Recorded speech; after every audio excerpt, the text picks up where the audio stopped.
welcome to all of you to this 2020 annual lecture of the International Journal of Restorative Justice.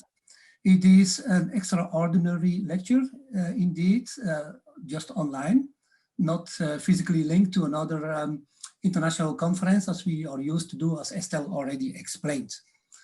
But anyway, we are very much, we are very happy to see so many people showing up. More than 100 people have registered for this annual lecture.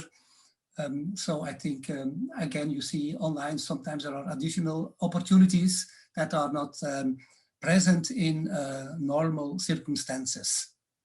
The International Journal for Restorative Justice goes back to an initiative that was taken in 2012, 2013, when we started with Restorative Justice, an international journal. That was the title at that moment.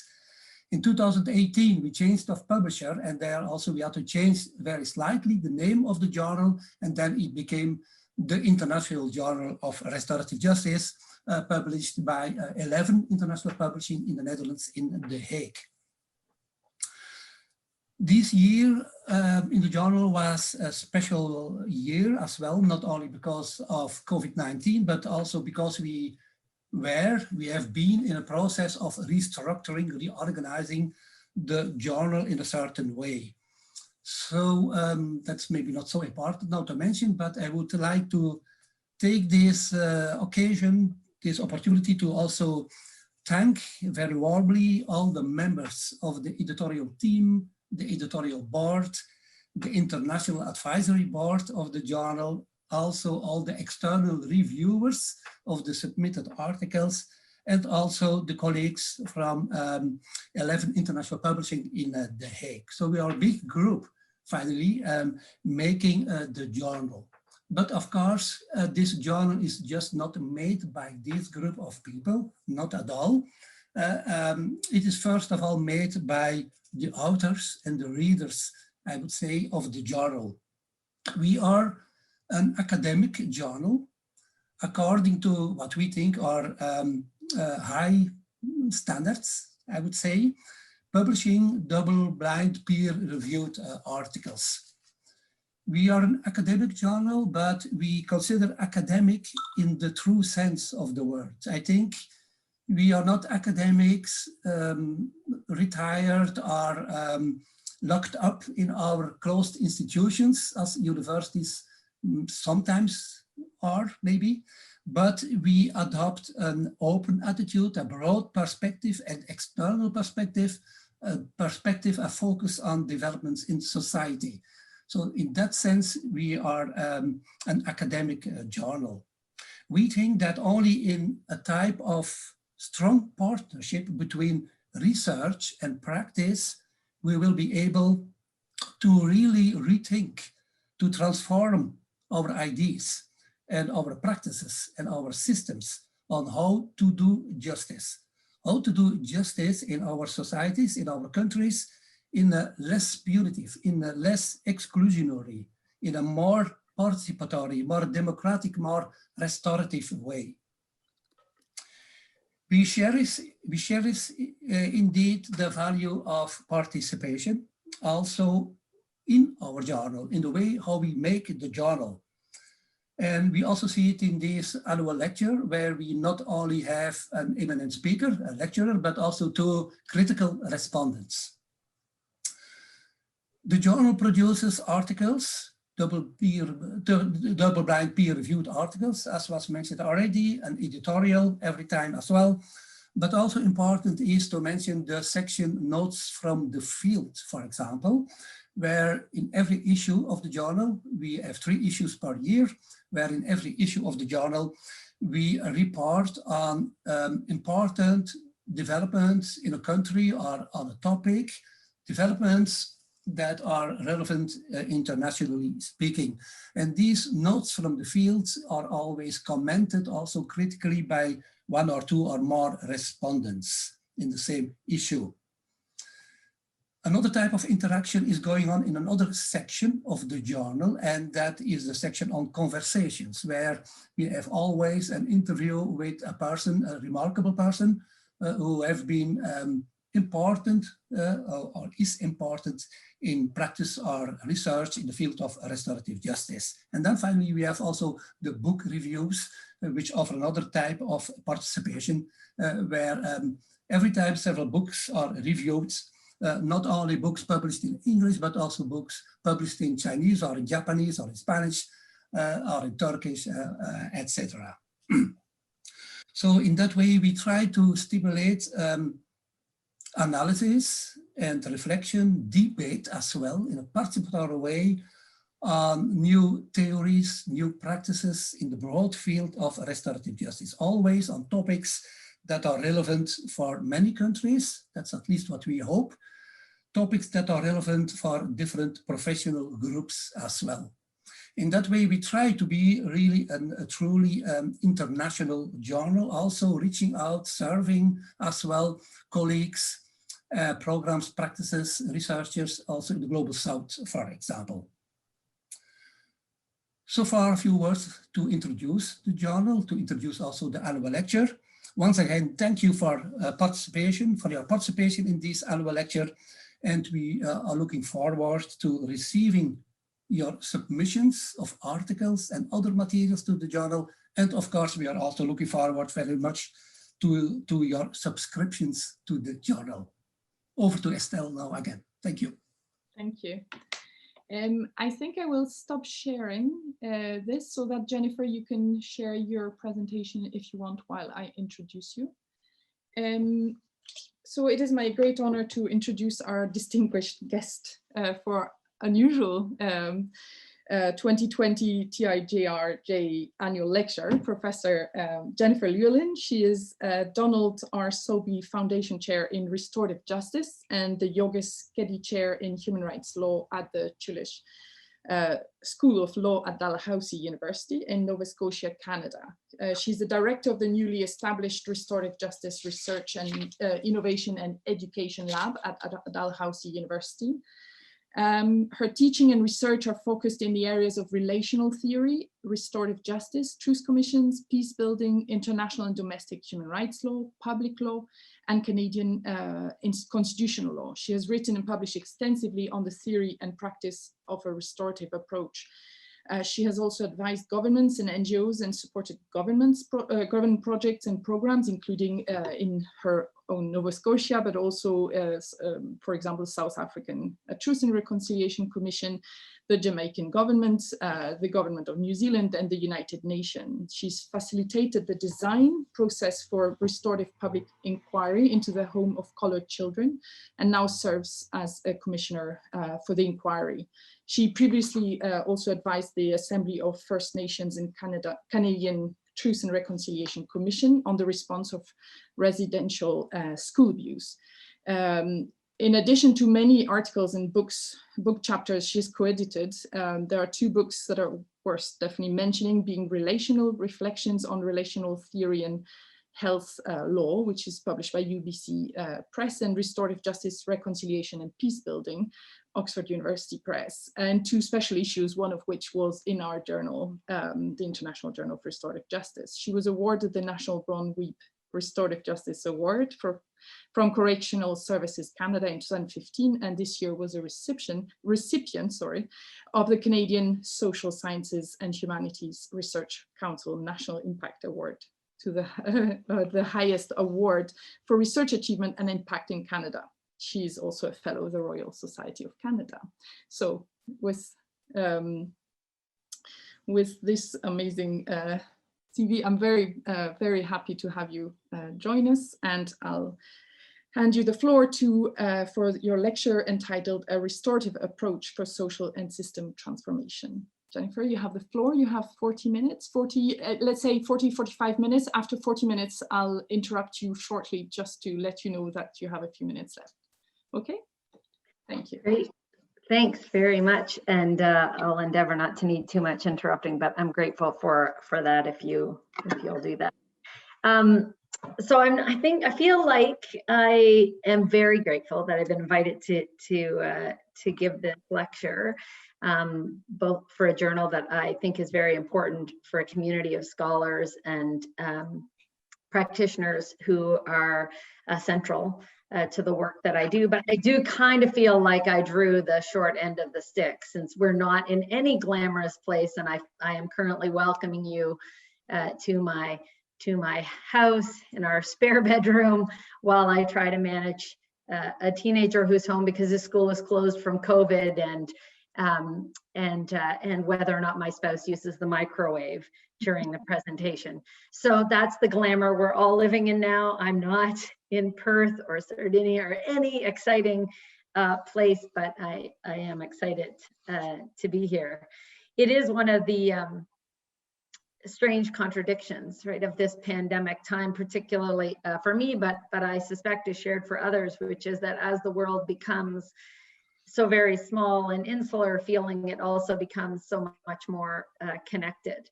So at a time when there hasn't been a lot of breathing space or time for thinking beyond the immediate next thing, preparing for this lecture has actually afforded me some space to think beyond the immediate, but importantly to think of all of you and your work and how fortunate we actually are to be engaged in this work, in this moment, and in this movement together. This is also sort of been an incredible time to be thinking about social and structural change and the capacity and significance of a restorative approach in the midst of COVID-19, in the midst of dealing with this pandemic, precisely because the pandemic has brought to our collective consciousness in this inescapable truth about the relational nature of our world and the extent to which this fact is both our greatest threat and vulnerability, but also essential to our well-being and our flourishing. So it has actually, I think, required us in a whole range of different ways to adapt and change our thinking and to adapt and change our systems to respond relationally to meet the challenges that we face to secure our well-being. And this is a sort of lesson core to what we need to be taking out of this pandemic, I think, in terms of our imaginings of a post-pandemic world, but is also very core and essential for those of us in the restorative justice movement in terms of the opportunity it presents to contribute to and buttress this changed way of thinking and the difference that it might make for our changed way of being and doing justice. At the same time, of course, this pandemic has been shifting our worldview, or at least reinforcing for some of us this worldview, this relational worldview. We have also had a collective coming to terms with the real deep relational demands of justice, right? We've been in the midst of a moment globally of intersecting, pressing, and urgent demands for justice that did not just begin, but have connected and intersected and swelled to a point where they cannot be denied or ignored any longer.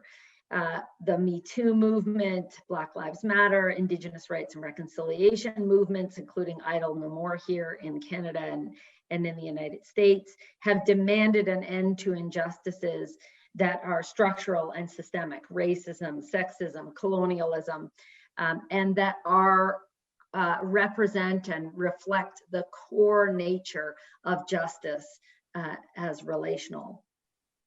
So this moment has also revealed the utter inadequacy of our current justice systems to respond. Indeed, the systems are evidently and obviously implicated in and perpetuating these injustices. But to quote the musical Hamilton, amongst others, this moment is not a moment, it is a movement. It can't be satisfied by simple reforms or repairs to the current justice system. It's much more fundamental and lasting than that. It seeks and requires transformation at conceptual, structural, societal, institutional, and interpersonal levels. Transformation in our very idea, ways of thinking about justice, ways that we seek to secure it. And these injustices demand this because they rest at the very core of our understanding of one another, of our collective histories upon which our current assumptions, our structures, and our systems are built. It calls for and insists on a transition to support transformation, right? To realize transformation. And given this, the relational nature of this justice work, it seems obvious, at least to many of us in the field, that this should be work that's central to our movement for restorative justice and has been central to the development and movement for restorative justice, and that restorative justice should or could frame this movement coming out of this moment that we're in.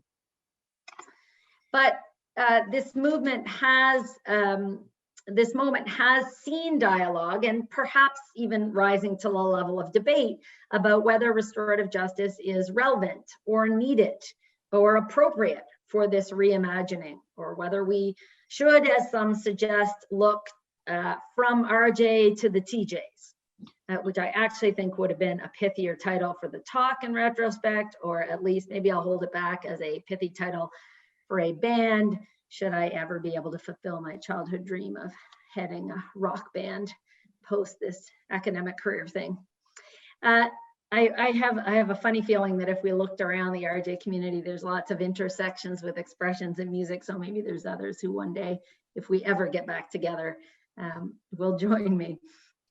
But this lecture isn't intended as a defense of restorative justice. It's not staking some turf. I don't want to juxtapose restorative justice against transitional or transformative justice, the two TJs that I want to talk about, but rather seek to consider and clarify the relationships and the insights that are offered in considering the relationship between RJ and the TJs. In terms of what it can tell us about the role of restorative justice in this moment and in this movement for transformation.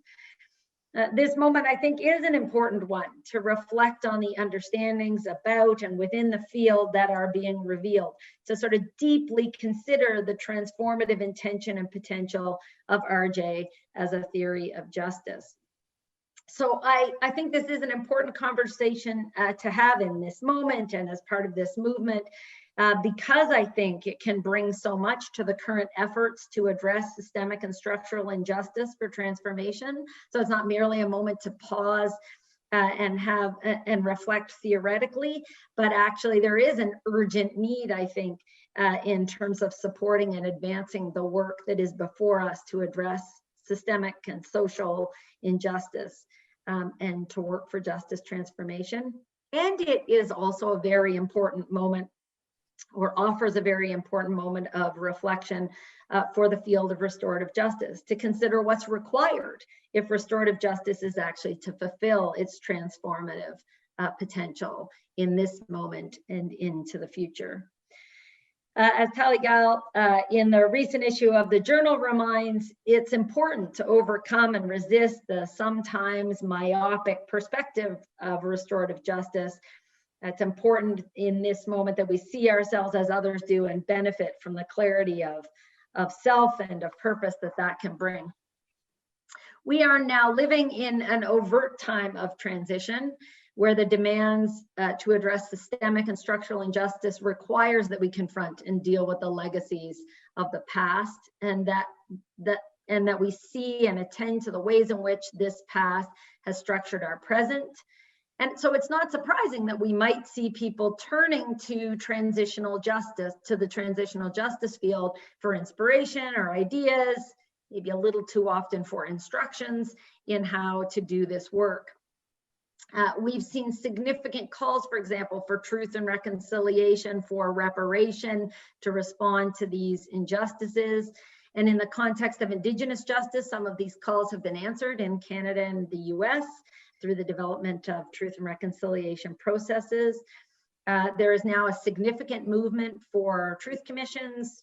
Only this week, seeing the introduction in the US of legislation proposals in the Congress for truth commissions, for reparations as mechanisms to deal with the past of racial injustice and violence against brown and black peoples in the US and elsewhere in the world.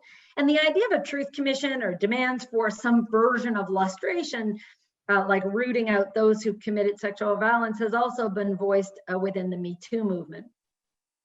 So it's helpful to pay some attention then, I think, to the relationship and the role of restorative justice in the context of the development of transitional justice over the past now longer than 30 years.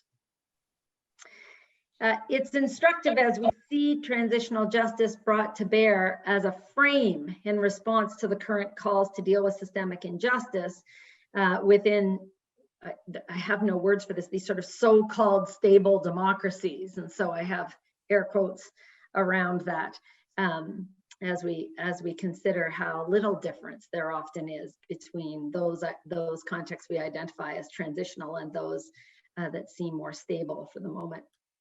It does bring together insights from the scholarly and practical work on restorative justice in transitional contexts with the insights and experiences of restorative justice in the context of more domestic criminal justice questions and so-called stable times.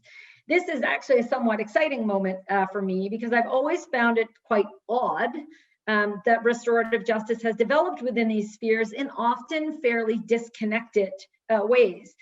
Indeed, even our communities of research and scholarship haven't always been as deeply connected within restorative justice across those working in restorative justice for interpersonal conflict, as often emerges in connection with the mainstream legal systems or community justice initiatives, and those working in the context of international peace building and transitions to support the use of restorative mechanisms. There are some of us who travel across those spheres, but we don't seem to bring into dialogue as much as one might expect our research and insights across those two fields. My work has always spanned those two fields, and I'm excited to see my worlds intersect and have an opportunity to think more deeply about the connected and overlapping themes and questions and lessons. Indeed, I don't actually think I would have seen or understood restorative justice from the transformative perspective that I do when I work within criminal legal systems or more domestic justice questions and contexts, if it weren't for my starting perspective of societal efforts at reconciliation in the wake of conflict and in the midst of transition, and coming to these questions and this view of justice through that sphere. It's important then, I think, to pay attention to the relationship, role and relationship of restorative justice and transitional justice for what it might help us see and think about in this moment. Transitional justice has significantly focused on the need to deal with the past in order to secure conditions for successful transition after violence or conflict to peace and reconciliation, often from authoritarian regimes to democracies. And in line with the evolution of international criminal law, transitional justice has been oriented largely by a retributive theory of justice, focused on accountability, often through punitive mechanisms to deal with the past. Transitional justice has employed a range of mechanisms to this end. And as I've characterized in some of my earlier scholarship, restorative justice has often been approached by transitional justice scholars and practitioners as a tool or a mechanism to be deployed towards this end, this vision of justice.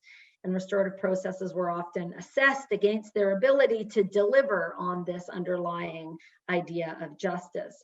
They're often found lacking in this regard, sometimes made to be an acceptable alternative, though, when no other justice possibility was available. So in this regard, sort of representing justice to the extent possible in this kind of historical debate that has been in the field there between sort of justice and peace. So, you know, in very surface ways, we can see a range of ways in which restorative justice was incorporated or approached within the transitional justice field. Sometimes integrated into transitional mechanisms and responses to support better victim participation or for reintegration efforts following transitional justice mechanisms, sometimes as a distinct tool in the toolkit. And when that's the case, there's been considerable attention to the ideas of alignment and sequencing to secure the goals of transitional justice, and to place, to use tools for their proper purpose and to place them in their proper order so they do not interfere or impact one another. Sometimes restorative justice has presented alongside or even beyond transitional justice mechanisms to deal with cases or issues that are beyond the scope or the interest of transitional justice mechanisms, or where there are priorities and some fall outside that scope. Often these are characterized as pursuing more peace than justice. And sometimes they're positioned in place of full justice responses where justice is not possible. So justice to the extent possible. That said, restorative justice scholars have pushed back on this characterization. Several restorative justice scholars have pushed back on this characterization and positioned restorative justice as a theory of justice, not rather as just a tool to be incorporated within or alongside or in place of transitional justice, but actually to frame justice. Not only is a specialized version of justice for this context, but perhaps more broadly. And certainly this is where my contribution and engagement in the field has been most central. As a relational theory of justice, restorative justice then is rooted in a relational vision of the world, right? And so, I mean, certainly part of what has happened, both in terms of domestic applications of restorative justice and in transitional times, has been a consequence of, as many scholars in restorative justice have noted, of the development of restorative justice in practice in response to needs within the field or reactions or reforms to justice systems ahead of it's being theorized, not only for how it's working, but what it is and what it's meant to be. So certainly that's no exception in transitional justice in terms of the impact it had on its development.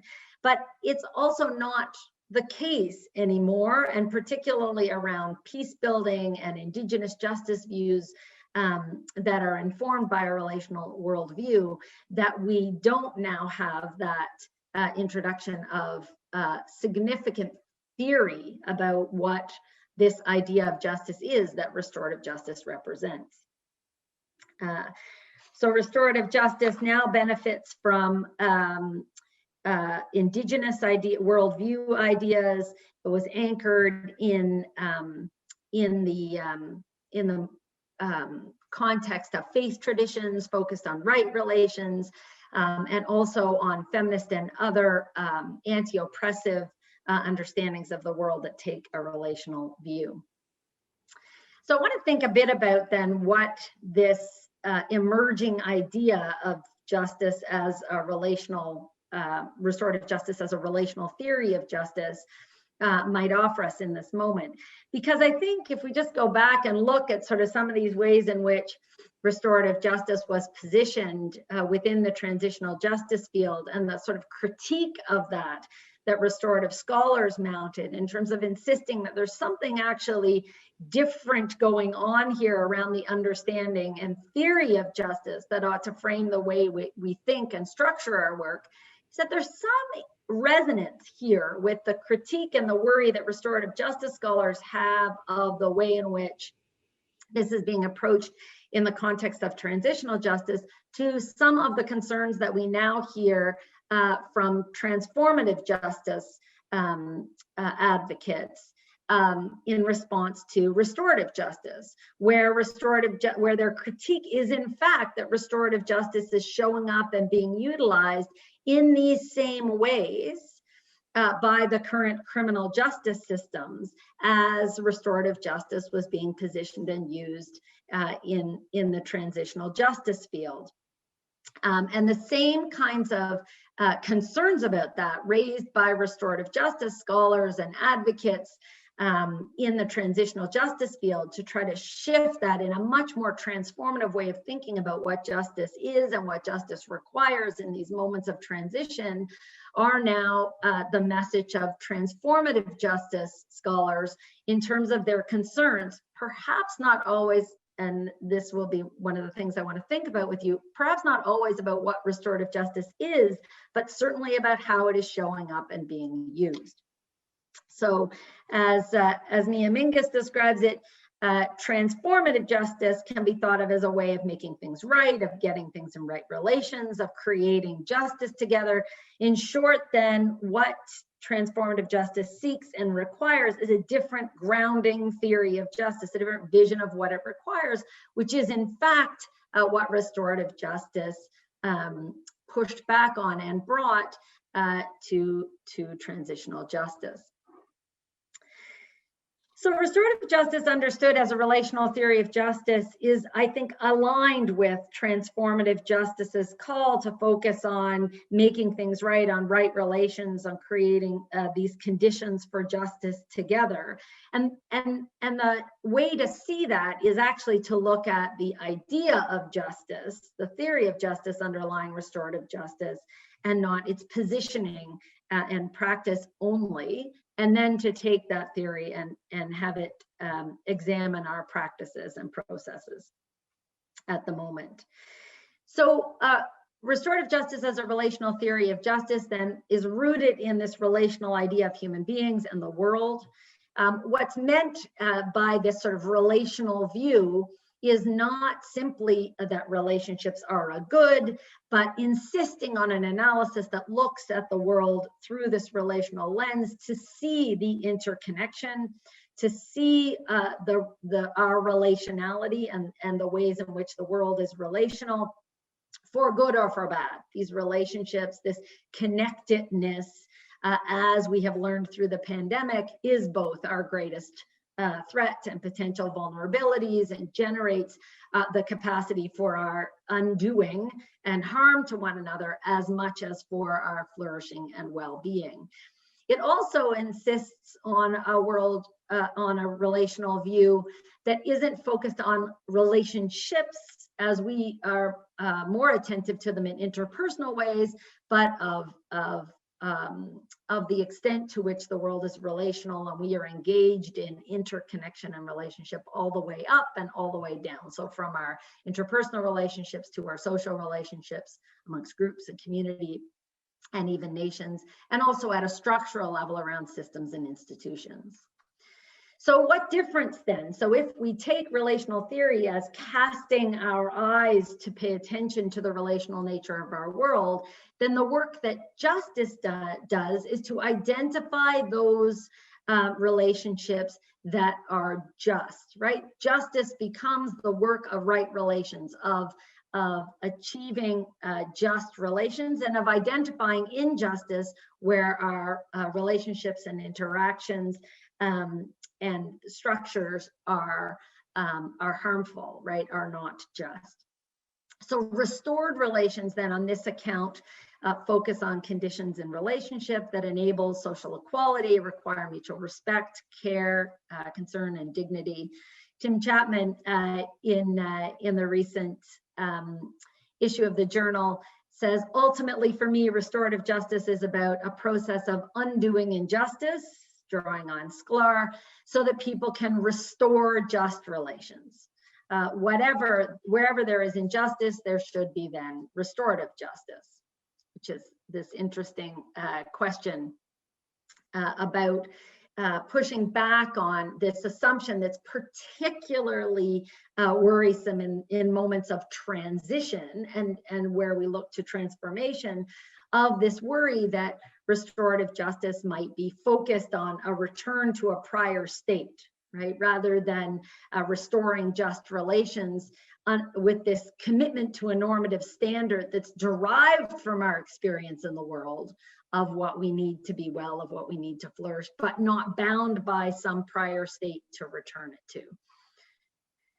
So when we talk about what the sort of core commitment to just relations then is, one of our anchor points is our greater knowledge, perhaps, of our experience of unjust relations. And so we see this in the literature, and we see this in our experience in the world of what's unjust, right?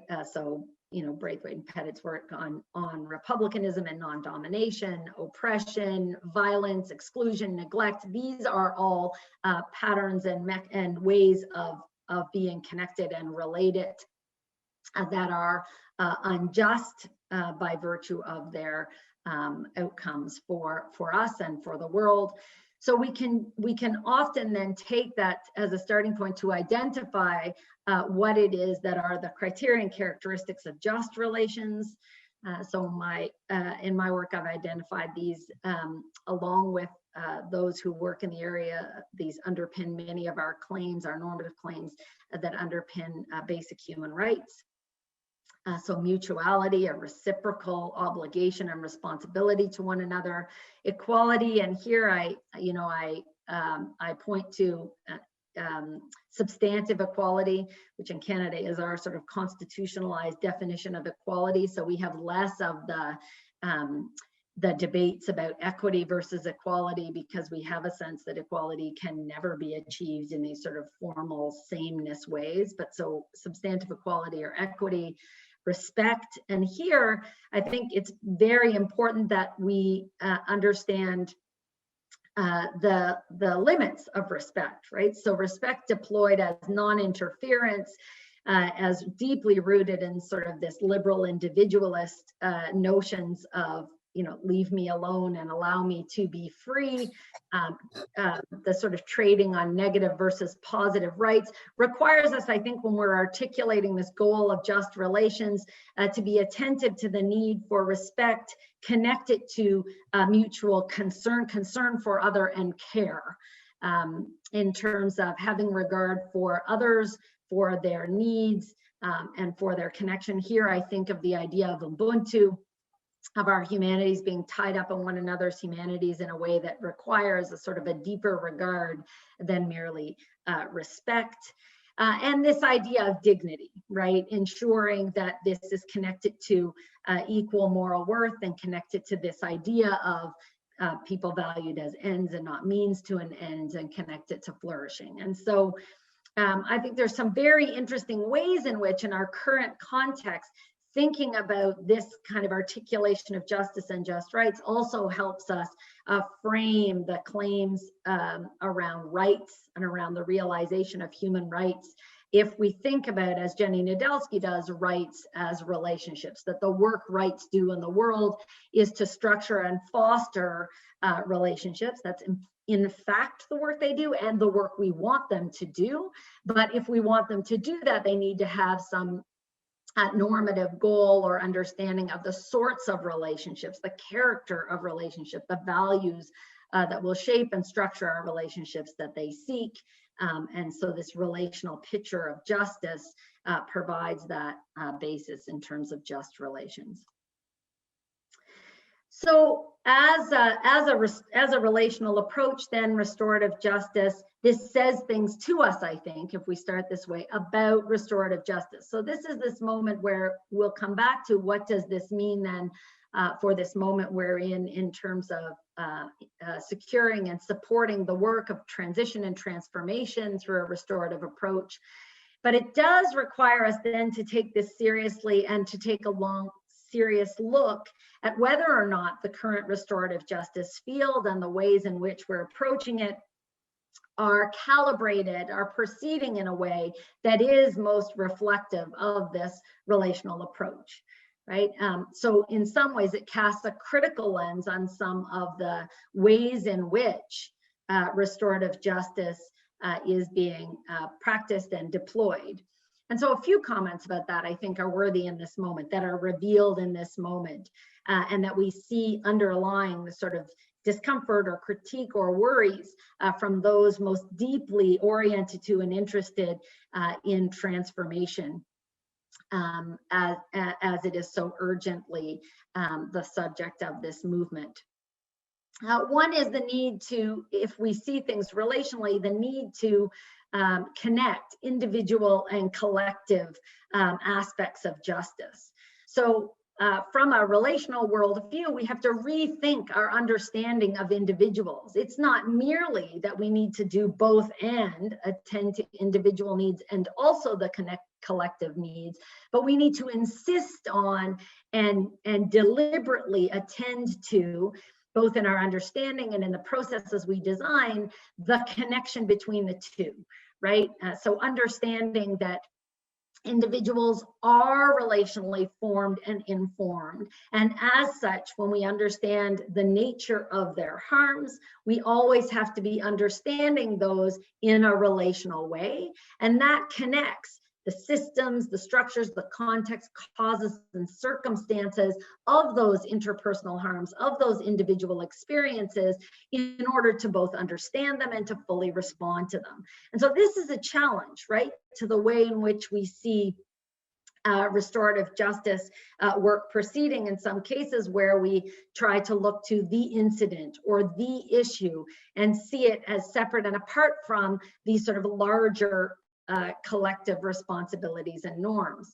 And so we thought a little bit about that. One of the pressure points is in thinking about the role of community, for example, in restorative justice processes. Why and how is community to be included? Is it actually a call to wrest these processes merely away from the state and to hold them in community? Or is it a demand to be constantly thinking about the relational nature of interpersonal harms and to situate them in larger contexts and to be connecting the response at that interpersonal level to its implications for larger social and systemic change, but also bringing into those processes and into our understanding of what individuals need that sort of larger lens. In this respect, I think it also, a relational approach to justice also has us rethink the critiques and the worries about the location of justice. So one of the debates between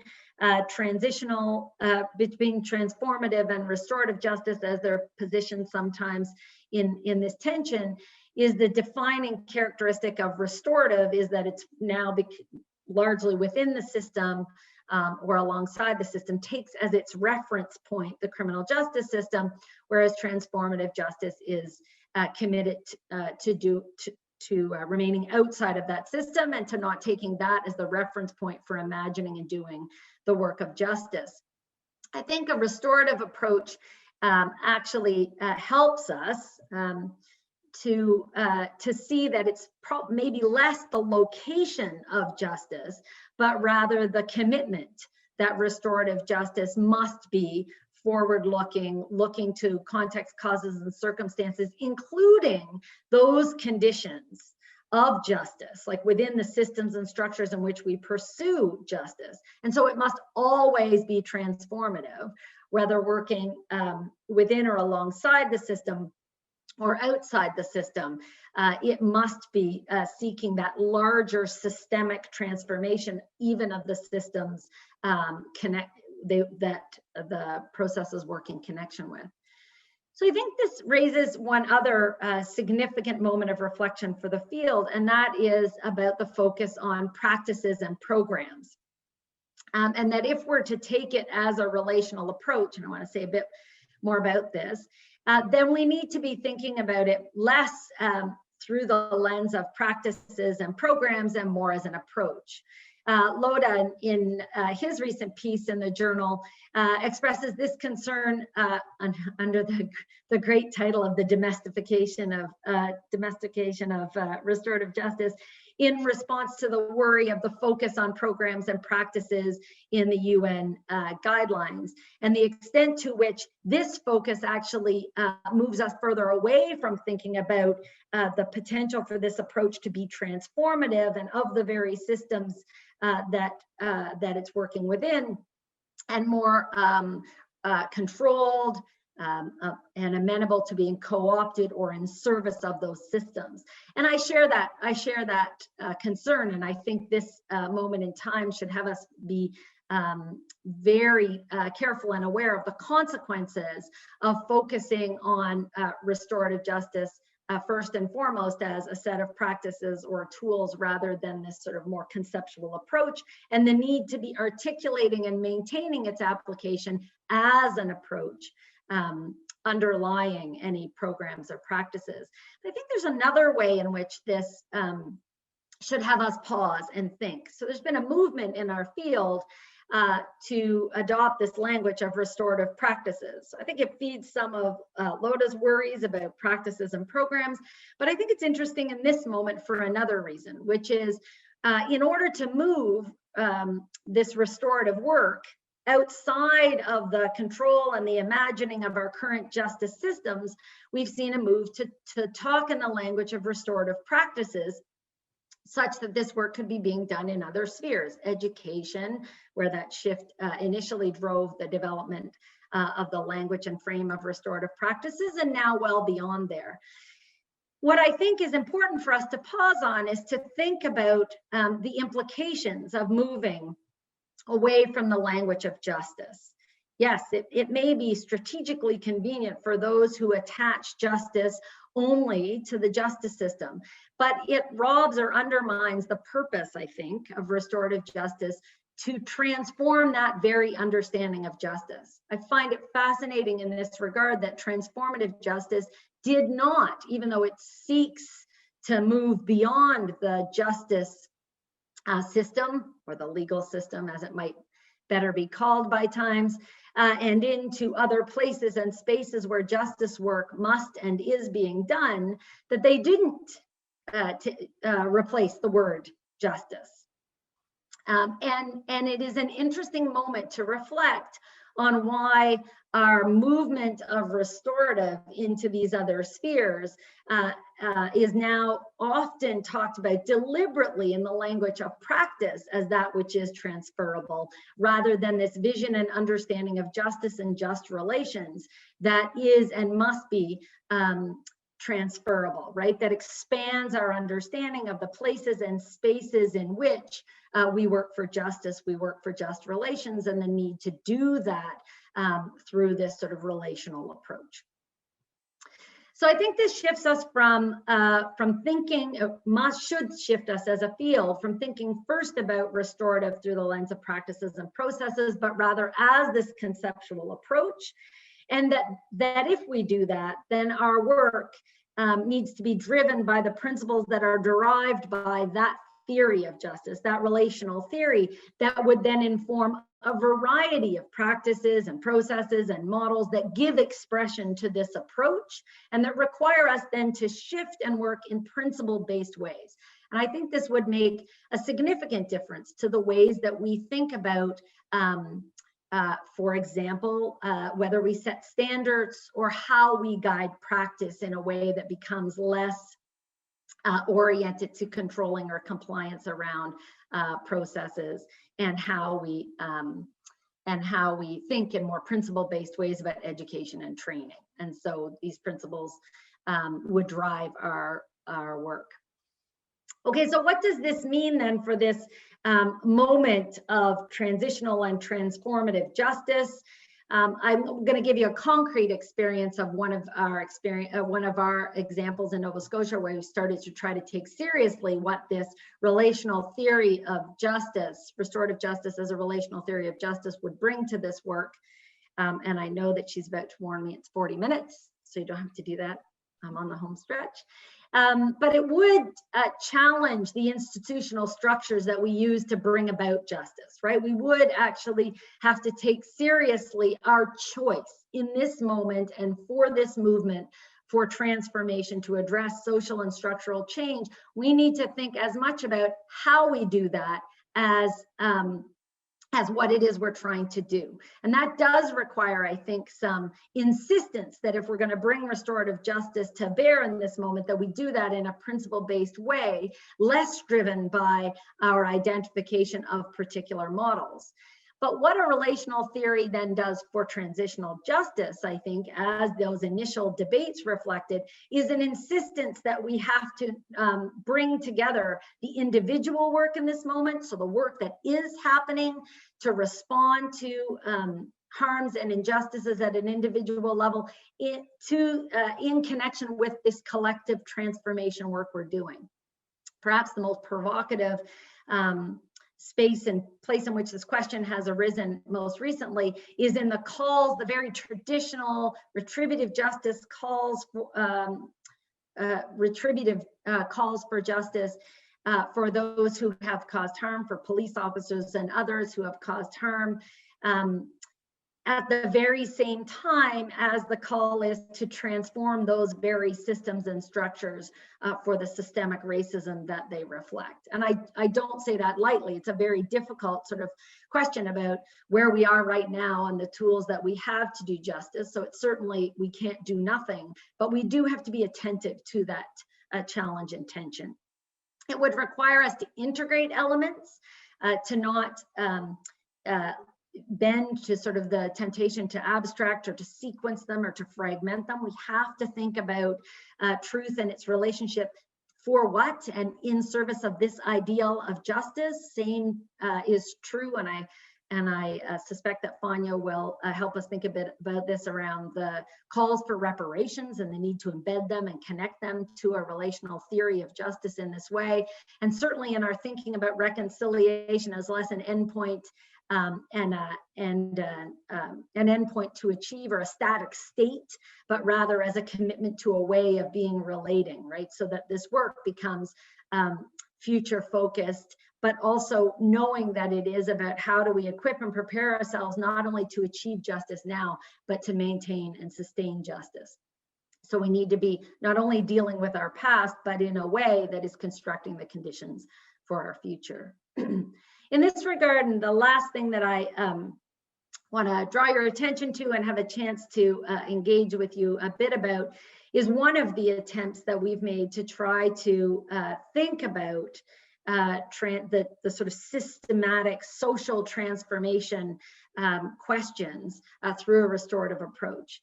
So Nova Scotia completed last November its first public inquiry to take a restorative approach. It was in response to the Nova Scotia Home for Colored Children.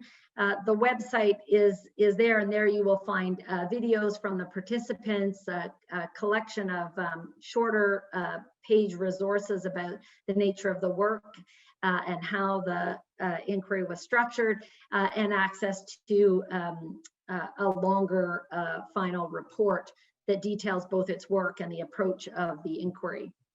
The Nova Scotia Home for Colored Children, just to give you some frame of reference for this, was established in 1921, was functioned as a welfare organization, largely an orphanage for African Nova Scotian children in the province. It was actually set up and run by the African Nova Scotian community, but in response to and reaction to and out of necessity because of the systemic racism in the province that meant that there was no access to other care institutions. And then the institution was structured and the relationships of abuse within it structured and facilitated by the policies that were systemically racist in terms of the structure of the child welfare system. So this experience is interesting on a number of fronts for testing the implications of a restorative approach as we try to respond to the calls for justice from former residents here and recognize that those calls for individual justice are deeply rooted in the need for systemic and systematic transformation. The former residents were very clear about this. They used as their talking piece and brought to the process of the commission this idea of Sankofa, right? And so that's the carved statue, that's the original one that the former residents used in their very first meetings together as they tried to ask each other, what does justice look like or mean for us? And they came to this idea that it meant they had to look back, as Sankofa does, to gather an egg in its beak, to gather that which is important, that which we need to know, that which is good from the past. And we need to bring it forward, as the bird's feet point forward, bring it forward into the future so that it can make a difference. In their understanding of what justice meant for them, they had this deeply relational notion of a future-focused justice that attended to and understood what mattered about the past and was capable of ensuring that it could be made to matter for a better future. And they talked about this journey that they wanted to be on as a journey to light. And they understood that part of that journey was for larger social and systemic change, because that was what shaped their experiences. The process itself, the restorative inquiry process itself then functioned as a catalyst to respond to those individual and human needs and human experiences, but to understand the need then to bring into relationship and connection the various systems and structures, not only in government, but also in the community, in order for them to come within this process and have to relate to one another differently in terms of how they saw the issues and came to understand what mattered, and also then to build upon that learning and understanding for systemic and structural change. And so what came out of the inquiry, and I'll just point you to the report to see how this was one version of a catalyst of structuring a process to do this transformation work, was a commitment amongst the parties in real time to begin to work differently, right? To examine and interrogate, and then to try to model in real time during the inquiry a different set of relationships, a different way of both systems and community and structures coming into this work, and knowing that it was intended to be transformative of their ways of thinking and ways of doing out the other end. And so the shift that was both called for and represented in real time in that process explicitly and intentionally was a shift to a human-centered approach, to a relational approach, and to moving from siloed and fragmented ways of working to more holistic and integrative ways, from accountability to a responsibility focus, and from professionally controlled to shared governance. All of which reflect this sort of movement underlying restorative justice's commitments to understanding justice if approached, right, relationally and restoratively. And so the restorative inquiry was then a model of how we might take a restorative approach in order to, in real time, model a different way forward, in order to be attentive to the need to build capacity for the change that's needed through the processes that we use, right? So thinking now about the turn to truth and reconciliation and reparations, and to be attentive to how do we bring the principles to bear of a restorative approach to the ways in which we structure those institutions and those processes, because part of the work is how we do the work. Part of the vision of just relations is how we are in just relations in the way in which we pursue this transformation. And so I'll leave it there. I think Estelle, I failed you. I think I'm 1 minute over, but I'll leave it there because I'm very much excited to be in conversation with Fania and Karl and hear their contributions for our mutual discussion. Thank you so much, Jennifer. It was fascinating. Thank you really for this. I will just turn directly to our two respondents, Karl and Fania, who've kindly accepted to share their thoughts on Jennifer's lecture. I'll first turn to Karl Stauffer. He's an associate professor of justice studies at the Center for Justice and Peacebuilding at the Eastern Mennonite University. He also serves as a co-director of the Zer Institute for Restorative Justice and academic director of the Scholars Program in Switzerland. Karl is a practitioner in restorative justice, transitional justice, peacebuilding, and post-war reconstruction, both locally and globally. His research concentrates on the critique of transitional justice from a restorative frame, and the application of hybrid, often parallel indigenous and local community justice practices. Most recently, his scholarship has focused on studying restorative justice as social justice movements. So, Karl, I will give you the floor. You have about 10 minutes. I might come in, put on my microphone if I see you're not concluding in about 10 minutes. Okay, Thank you. You have to unmute yourself, yeah.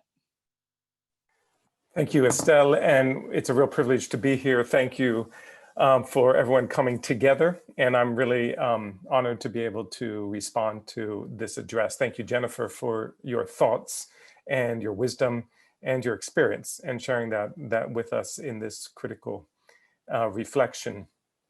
I'm going to take a few moments to just respond at sort of a theoretical level, possibly, though it's very rooted in my sense of experience and practice. And I may muddy the water a little bit because, as you can full well know, the language is really quite a difficult defining moment in this time. What language are we using? My experience, while I first want to address the idea of not address, but speak to one component of transformative justice as we're using it here in the United States, and restorative justice and some of the tension there. And while I think both of those frameworks have very carefully identified themselves as integrating both the interpersonal and the collective, I think in practice, and what has made them more separate, is the idea of the origins of change.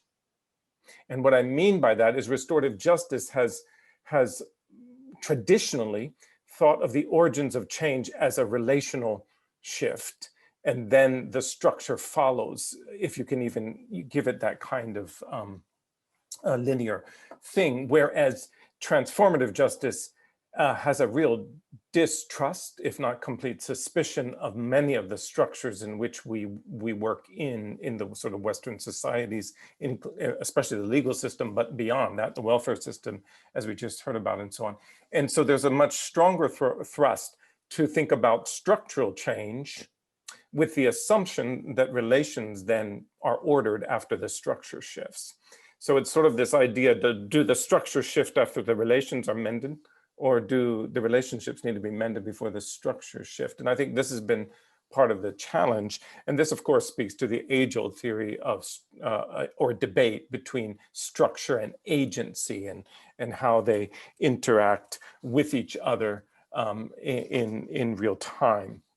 And I think this is important for us to begin to understand, even though I believe that as our movements are in conversation, they're coming closer and closer together in this regard. And also, as Jennifer has rightly reminded us, if we're taking restorative justice at its core as a relational theory, as she has put it forward, then it is important to understand that integration.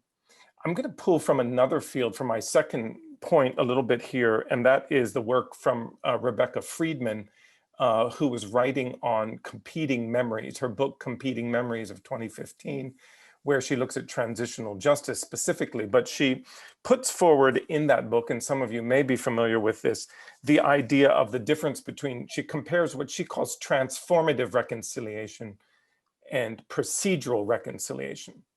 Now, this is where it gets tricky, because I think we have to begin to wrestle with this idea of transformation. It's borrowed from the science field. Many times in religious communities and so on, the transformation language refers to a personal aha moment, a personal moment of change and revelation and turning of a particular way of being or doing, and changing a life redemption, if you will. And while that is very important, I think that has been, that's where Rebecca is coming from, almost in the sense of that being the emphasis, it seems, often in our sort of transitional justice work when it comes to where do we see the change. We see individuals forgiving and individuals coming together to reconcile their relationships across enemy lines. But I think transformation, being used by transformative justice and many others, is talking about this structural upheaval, complete structural change and evolution. And so we have to, first of all, clarify that. So here Rebecca is talking about transformative reconciliation, and she defines it as a definitive point, a worldview shift, a definitive endpoint and a worldview shift and a behavioral congruence between individuals and society that comes together. Very idealistic is what she's critiquing in the transformative reconciliation component. And she says the problematics are around forgiveness, which is sometimes pressured or seemingly put forward as public policy.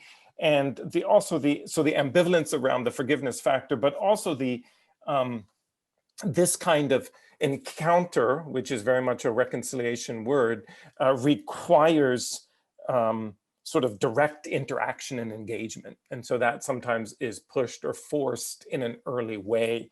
And so those are some of the critiques put forward there. And then she puts as an alternative what she calls procedural reconciliation, which is also concerning because procedural can at times seem quite linear and our tendency to break everything apart into smaller elements and stages and steps and the banalization of sort of bureaucracy. And so I'm a little worried about that language too. So I'm not sure that I'm completely comfortable with what she's putting forward, but she describes the procedural reconciliation, what I do appreciate, as a commitment to and an acceptance of a common process and procedure. And the form and nature of that may change over time. And she says 3 characteristics of that kind of reconciliation are it's agency driven. People's agency is taken into consideration and it's pragmatic. What are the needs, the contextual needs at that time? It has a whole, and secondly, it has a whole society focus. So it's looking at the whole society moving together, not just individuals. And finally, it has an open-ended nature, meaning there isn't this sort of beginning and ending spot, but it's a cyclical process that society needs to engage in. And I find some of that really helpful in beginning to think about. Now that she was talking about reconciliation. So let me take it back to restorative justice. Restorative justice, in my mind, and as Jennifer has put it forward, really inhabits, in my opinion, both what she refers to as this sort of transformative reconciliation and this procedural reconciliation. And why do I say that? I say that because as we're beginning to try to bring the individual and the collective closer together and see their linkages and how integrated the change is and how it flows between different sectors of society and different levels of society, we need to understand that it will take some procedural process. There needs to be some sort of sense of, part of the critique of transitional justice is it's putting frameworks like 2 years as a mandate forward. And so what we need to understand is that what we're really after here is,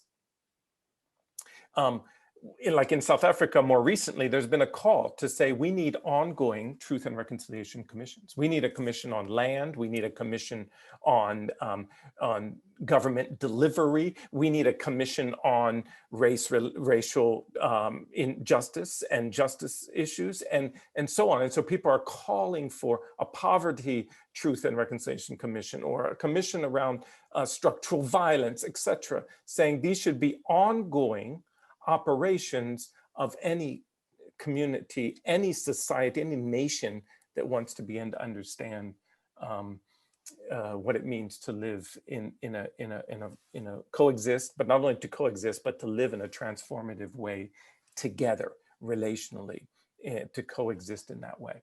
I would just say my work around, and I'll close with this, the Fambul talk process in Sierra Leone, and my research around that would also point to the fact that part of our struggle in more, if you will, the more established, and I use stable very much with a quotation, Western democracies that have large bureaucracies, large democratic bureaucratic institutions that have also had deep impact on societal violence. The tendency is to completely mistrust those structures and look for complete parallel processes in our societies. And that's partly what's driving transformative justice and the frustration that we can't have this sort of relationship with the state. But in Sierra Leone, that state was in such a fragile disarray and in such a weak state that in fact, Fambul Tok stepped into a gap and built from the ground up a justice process that I think is fascinating to see what has come from that relationship and has come from that movement to actually stabilize, even though there's much to be done in Sierra Leone, but to stabilize the peace process and the healing justice process in that country. And so I think we have a unique case study in the Fambul Tok situation, which is a hybrid indigenous and other tenets of transitional justice process together. I'll stop at that. Thank you, Karl. You had your own alarm clock on. I did. Good. I'd rather not having to do that role, so thank you to your alarm clock. Last but not, so thank you so much, Karl, for this. Jennifer, it'll be okay for you to address some of this if you want to address them in the afterwards, after Fania. So last but not least, I'm very pleased to introduce Fania Davis. She's our second responder. She's an author, educator, restorative justice practitioner, and longtime social justice activist and civil rights trial attorney with a PhD in indigenous knowledge. Coming of age in Birmingham, Alabama, during the social ferment of the civil rights era, the murder of two close childhood friends in 1963 Sunday school bombing crystallized within Fania a passionate commitment to social transformation. For the next decades, she was active in the civil rights, Black liberation, women's prisoners, peace, anti-racial violence, and anti-apartheid movements. Studying with indigenous healers, particularly African, catalyzed Fania's search for healing justice. She's a founding member of Emerita of Restorative Justice in Auckland Youth. Her numerous honors include the Ubuntu Award for Service to Humanity, the Maloney Award for Excellence in Youth Restorative Justice, World's Trust Healing Justice Award, the Tikkun Award, the Ella Baker Joe Baker Award, and I'll just finish by saying that she was a Los Angeles Times named her the new civil rights leader of the 21st century. So Fania, we're very happy to have you with us, and the floor is yours, 10 minutes. As said, I will also make a little sign when your allocated time is coming to an end. Thank you so much, Estelle, and thank you all in the audience for being here today, and thank you to the International Restorative Justice Journal for convening this event. I'm really honored. And whenever I speak these days on Zoom or period, I don't begin my remarks without first honoring the ancestors of the stolen land where I live, work, and play. That is in Oakland. And this is the unceded territory of the Chochenyo Ohlone people. I just want to say that before beginning. Wow, my head is kind of spinning. There's just been so much rich conversation and thinking and reflection on this issue of restorative justice, transitional justice, transformative justice, and systems transformation. And in some ways, for me at least, it boils down to the question of whether restorative justice is up to the task of radically imagining new relations and new structures and new futures where Black Lives Matter, where we finally let go of systems of domination and oppression of all sorts. I come to restorative justice, Jennifer comes to restorative justice domestically practiced, Jennifer started her work in restorative justice in the international context of transitional justice, of peace building and reconciliation. And she came to restorative justice domestically with that experience. And she looked at that domestic sphere through the lens of the transformative international sphere in which she originally worked. I come to restorative justice from an experience of being a racial justice activist my entire life. And as was said by Estelle, of being a trial lawyer fighting racial oppression and gender-based oppression in the courts. And I discovered restorative justice probably 30 years into my work as a racial justice activist and as a civil rights, human rights trial lawyer. And when I first learned about it, I was really, of course, struck, as many of you might have been when you first heard about restorative. It was really an epiphany for me. And the first thing that I did, though, was to Google race and restorative justice, and was utterly shocked and dismayed and really disappointed that I could not find one, maybe I found one or two articles on the subject. And this is 30 years into the movement, the restorative justice movement.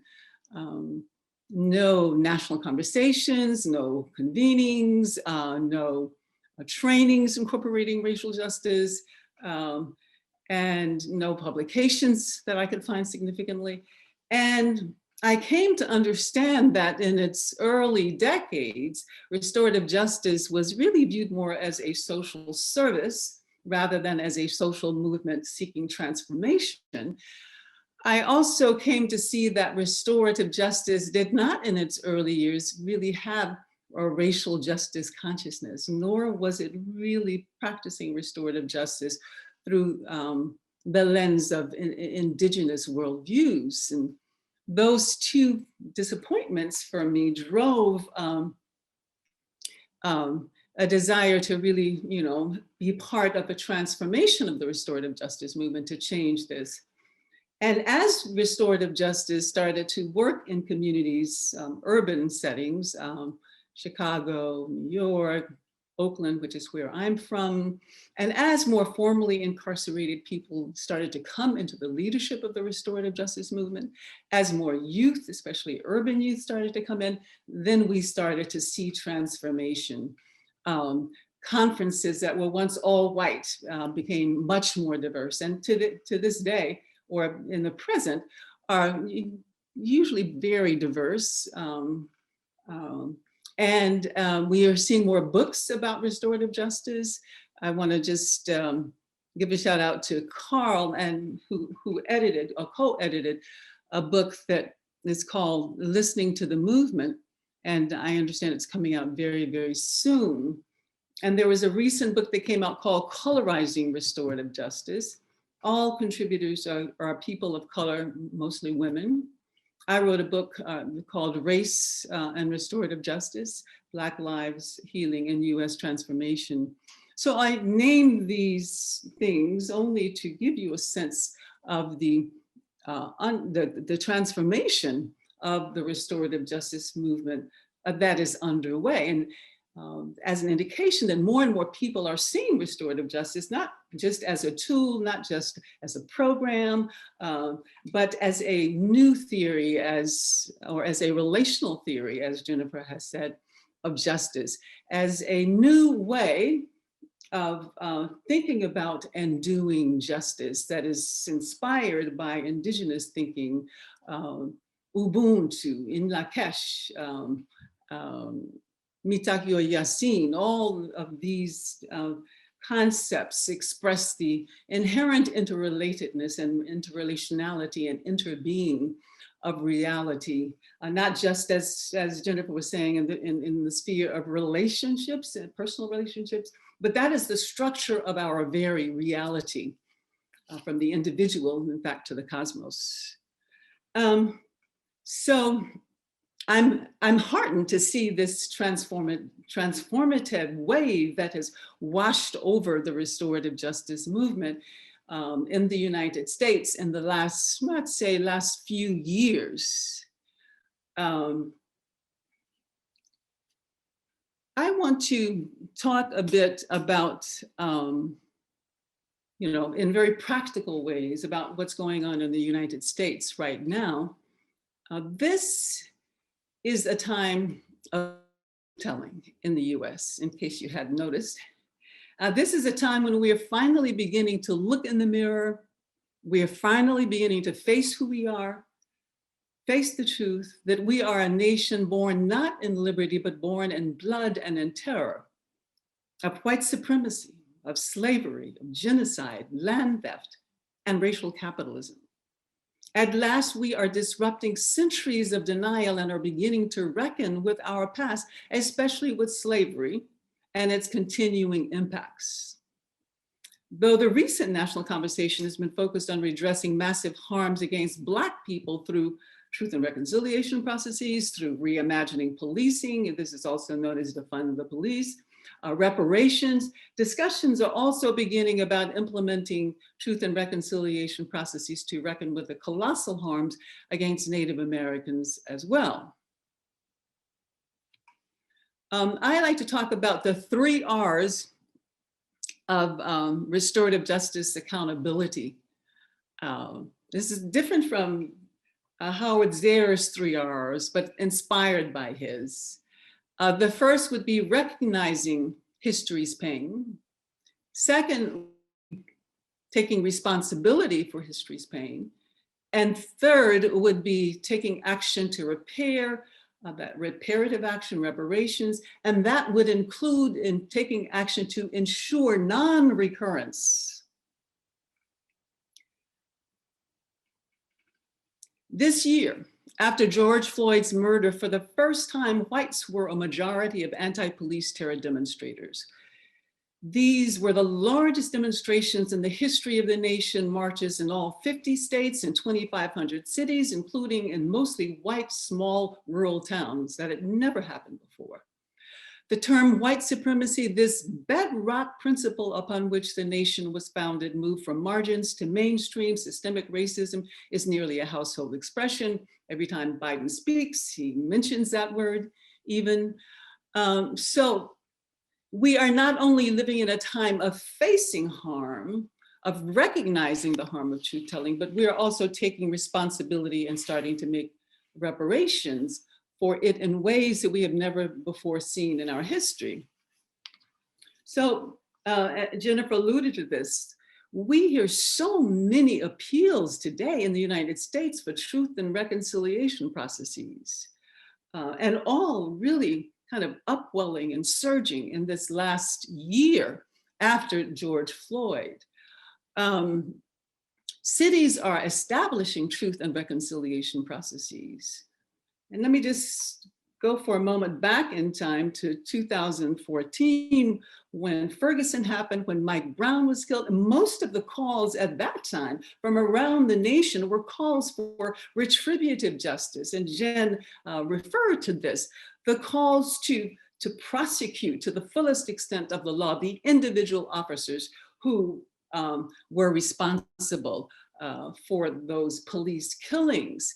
And so the difference that we're seeing today is that we have this multiplicity of calls for truth and reconciliation processes so that we can look at systems and their responsibility for this police terror, and not simply in a narrow and myopic way at individuals that are responsible. So cities that are establishing truth processes include Minneapolis, Minnesota, where George Floyd was murdered, San Francisco, California, Philadelphia, Pennsylvania, Boston, Massachusetts, Maryland, Iowa City, Iowa, Asheville, North Carolina, Santa Fe, New Mexico, and on and on. Universities are establishing truth and reconciliation processes. As Jennifer mentioned earlier, bills in the legislature, in both the House and Senate, are calling for national truth and reconciliation processes. A bill was also introduced in the US Senate for a TIJRJ process to address harm against the US's indigenous peoples as well. It's not been given nearly as much media attention, but that is happening as well. And as Jennifer alluded to, there is most recently a call for a Truth and Reconciliation Commission to deal with the crimes against humanity perpetrated by the Trump administration. And there are also calls for lustration. This is amazing. I mean, it's like nothing we have seen before in history. Not only is truth and reconciliation being discussed and implemented like never before, but we also live in a time where the call for reparations is ringing from shore to shore. And this is huge as well, because for decades, and even centuries, calls for Black reparations, reparations for slavery, have been vilified and marginalized and pathologized. And it was even taboo in the Black community as late as the 1960s to call for reparations. The NAACP opposed reparations and finally started to support it just a few years ago. So this shift is just very, very dramatic. This upwelling and groundswell of support for reparations is just completely unprecedented. There were congressional hearings on reparations on Juneteenth 2019. There's the massive field of presidential candidates back in June, many of whom supported it and stimulated an unprecedented national policy conversation about it. So yeah, the candidates, like there were 21 or so, they almost all supported reparations, including Kamala Harris, but I think she's kind of slid back on that now as the vice president elect. Universities studying slavery, almost 70 universities in this country are engaging in truth-telling about how they as institutions benefited from slavery and how they are examining how to make reparations. And they're examining how they can make reparations as well as engaging in truth-telling. There is an unprecedented number of conferences convening symposia, articles on reparations. Reparations initiatives are popping up all over the nation. Chicago has a fund for reparations for police torture victims. 2017, Charlottesville, where the young woman was killed during demonstrations against police terror, has a reparations fund. Evanston, Illinois has a reparations plan calling for using 10 million to address housing and economic disparities. I could go on and on. There's so many cities now that are establishing reparations funds and initiatives. Even the state of California in June 2020 has passed a reparations bill to establish a task force to study and propose recommendations for giving reparations to African Americans. So it's just truly amazing. And also this is a time of reimagining. It's not just about repairing the past or compensating for the past. It's about how do we imagine moving into a new future. So this is really fundamentally in this country. This is a time not only of truth-telling, not only of these truth and reconciliation calls, but this is a time of reimagining. And the Defund the Police initiative is a very good example of that. And Defund the Police is really not so much about, it's about abolishing the police, because it's a system that has historically and into the present day systematically terrorized and subjugated and oppressed Black people. So this is so the call for defunding the police is not only a call to reject those systems, but to reinvent ourselves, to reinvent new ones. There are almost 20 initiatives around the country that are calling for reimagining how we ensure public safety. So these are great things, and I'm gonna probably have to speed up because I'm not as good with time as my colleagues have been. So my concerns are that most previous truth processes, you all know, including South Africa's, favored approaches that centered individual rather than systemic wrongdoing. Though in other times and geopolitical contexts, the top-down truth and reconciliation model may have had some traction in the United States today, truth processes where systemic harm is not addressed and where governments do not share power with communities, especially historically marginalized communities, just won't work. So, the other thing, the way we imagine new futures is crucial if the way that we get to the future relies on hierarchies of power, experts who examine evidence and make recommendations. If we rely on hierarchies of power, we will replicate hierarchy. If the way we get there embodies power over instead of power with, we will reproduce systems of domination. We can't get to a new place in an old way. While current calls for truth and reconciliation gesture toward a more capacious justice, we need processes that reflect the particular insights of these times. Truth processes that are grassroots and restorative justice informed hold the greatest promise. And I myself am involved in the truth process in San Francisco. And these are the principles that we are doing this work. We are basing this work on those principles. Essentially, as I have said earlier, we are being called to reinvent ourselves. Now, very briefly, as I mentioned about reparations, restorative justice requires a holistic and collective and relational approach to collective accountability. As I said earlier, recognizing the truth about history, taking responsibility for it, and taking reparative action, which involves compensation for loss, absolutely. And it involves preventing recurrence in the future. So we need it to be both looking at the past and looking toward the future, not just repairing harms of the past, also creating a new set of relationships and structures where this kind of police terror and all of the other subjugations and brutalities of our system, our way of life in this country will not recur. If we don't dismantle institutions, transform social structures and relationships, if we don't reinvent ourselves, we won't prevent recurrence in the future. White supremacy will continue, the afterlives of slavery will continue if we don't transform both systems and individuals. And unfortunately, or the way I see it, these calls for reparations are very narrow. They're not embedded in this larger transformative process that Jennifer has laid out for us. So those are really my critiques or my concerns about these many calls for truth and reconciliation and these many initiatives for reparations. I would like to see the restorative justice movement in this country being a part of these efforts.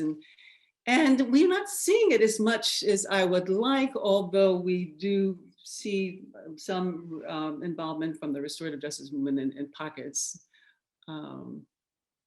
So I want to just say that finally, in conclusion, that predating and challenging the slave trade, genocide, and racial capitalism, restorative justice is inspired by a vision of justice decolonized.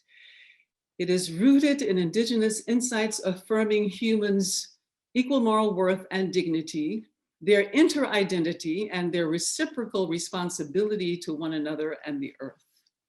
Restorative justice informed truth processes and reparations offer a way to face and transform history's pain while radically reimagining more beautiful relationships and structures that will be just, accommodating, and able to serve as a home for all.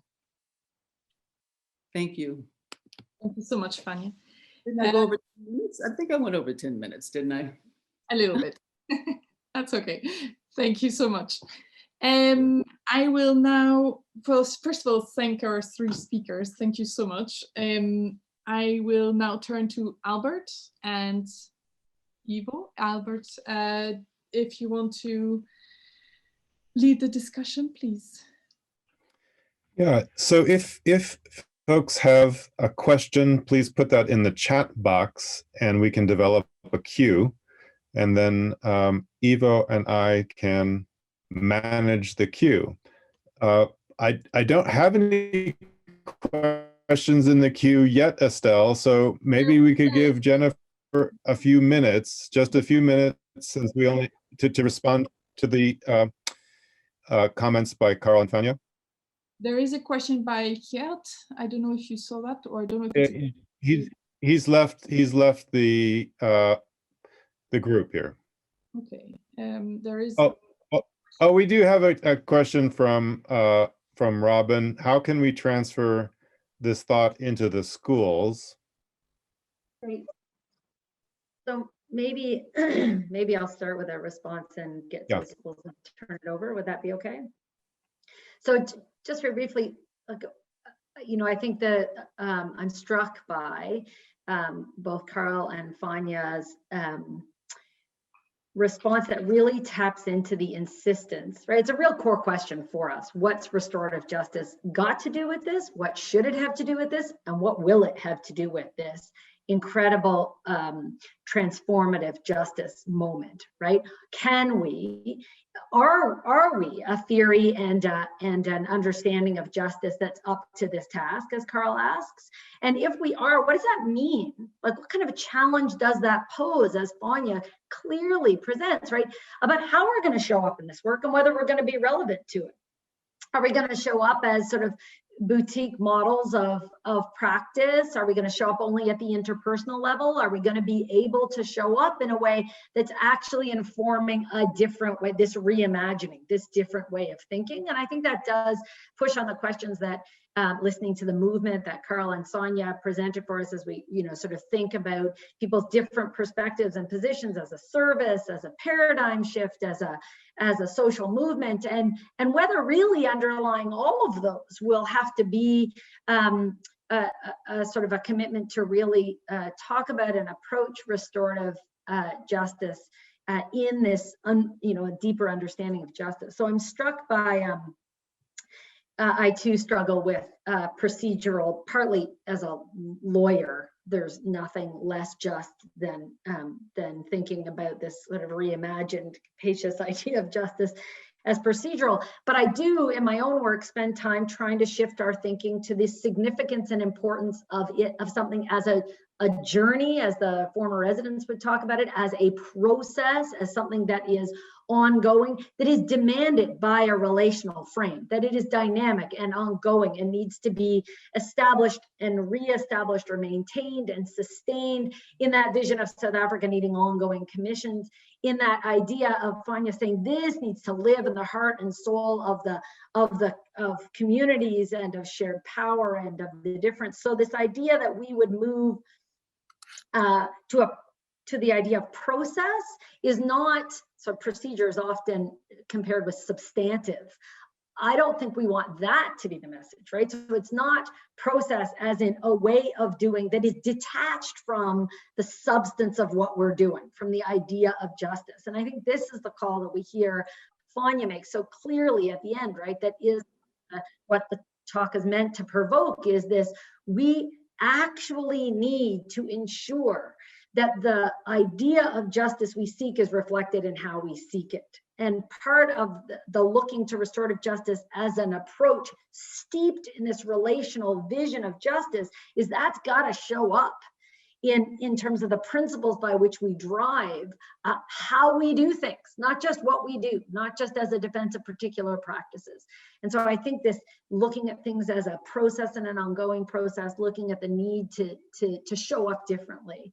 And this relates for me about then these, you know, sort of questions about, well, how would we take this into the schools? I mean, my question would be, what has this got to do with schools, right? So the first thing we need to do is not bring these practices into schools, but to think rather than, you know, restorative practices in school settings, how does this have us think about education, about communities of learning, about fully transforming our understanding of the role that various institutions play in this justice work.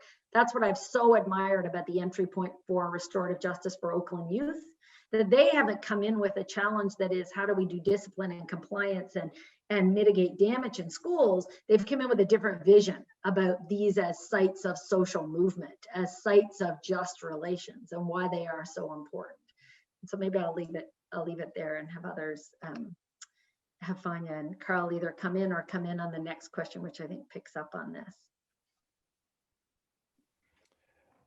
We have a question from Claudia, but it is a complex question. So I wonder, Claudia, would you wish to unmute and ask your question directly?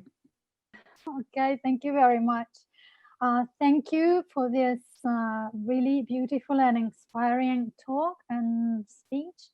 As a legal scholar, but a supporter of restorative justice and restorative justice practitioner, I feel that every forward-looking type of justice may step into the obstacle of making the consequences of crime, I mean of the response to crime, unpredictable for the offenders. And so I wonder what you think about ways to overcome this possible obstacle that may put this forward-looking, transformative, relational, restorative justice in a position to lose some fundamental safeguards in terms of knowing beforehand what can happen after the offense, the injustice is committed. Of course, I believe that the compatibility with fundamental principles stands with voluntariness, participation, the lack of use of coercion and enforcement, but and of course the fact that this system will be just with offenders too, just relations with offenders too. But is there here something tricky that we must focus a bit more? Thank you so much, and sorry for the lengthy question.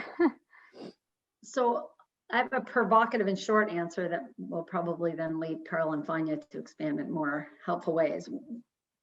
One of my concerns overarching, which I think has been a concern for the field, is the extent to which we are measured against an assumption that the current justice system is in some way succeeding in the things it says it is. And so we get measured against as if they're being successful. And then we'll measure whether we're losing this ideal, which is not real.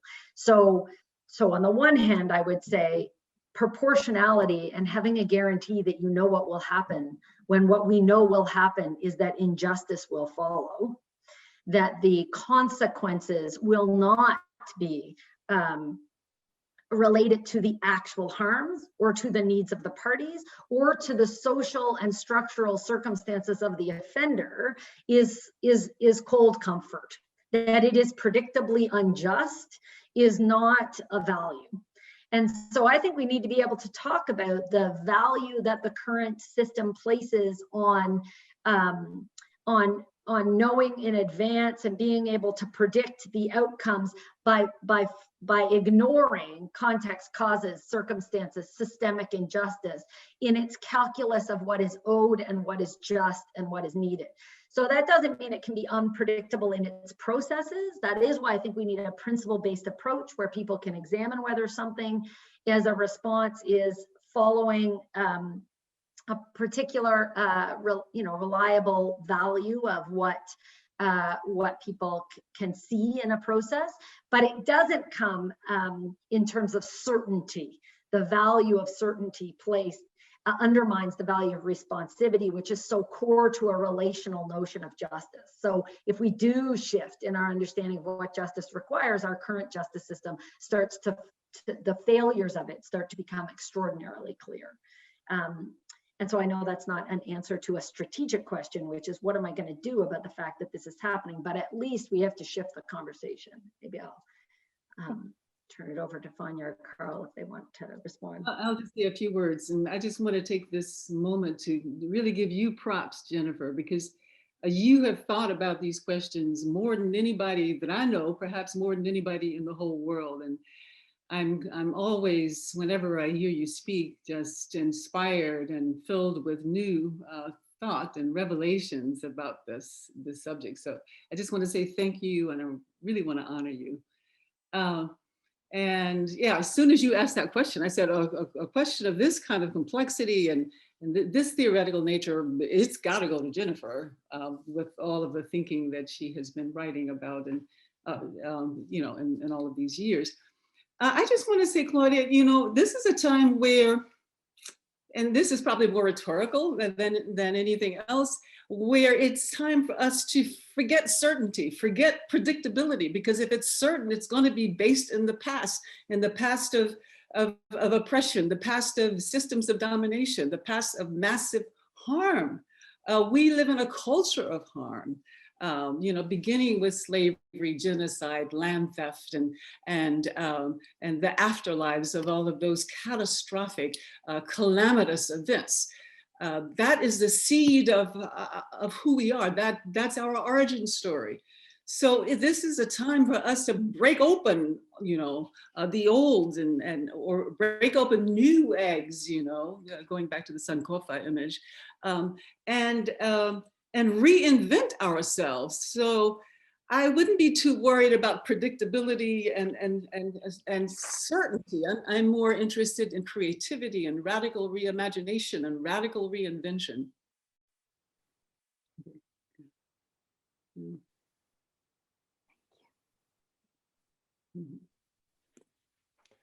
We have a question from Debika pointing out that I guess this follows up on this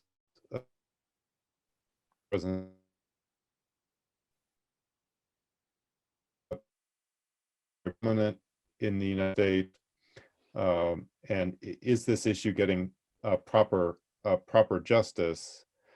And I guess I could maybe tweak that question in light of Fania's remarks. Is this coming together of restorative and transitional justice the right way to bring race into the dialogue in a way that it hasn't really been part of the dialogue previously?